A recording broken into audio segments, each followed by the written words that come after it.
Hi, so your 5 steps to becoming a homeowner. This is assuming that your employment and your income has been consistent and will continue to be consistent for starting at 2 years and more. Number 1 is check your credit. I know that there's a lot of loan programs and loan officers out there that will say that they can go down to a 500 credit score, and yes, we can, but I don't recommend that.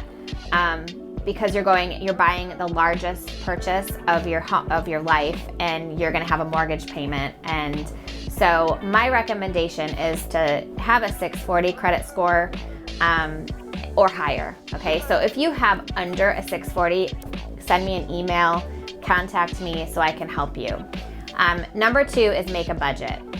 What can you afford?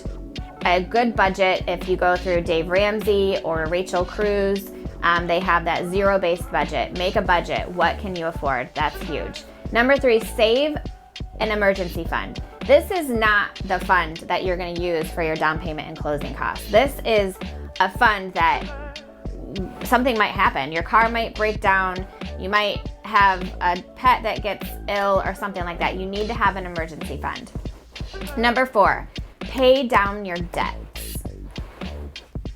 So, if you have a $1,000 credit line on a credit card, you want to have that balance at $100 or less. You could do $250 or $200, but I really recommend that you keep it at 10% or less.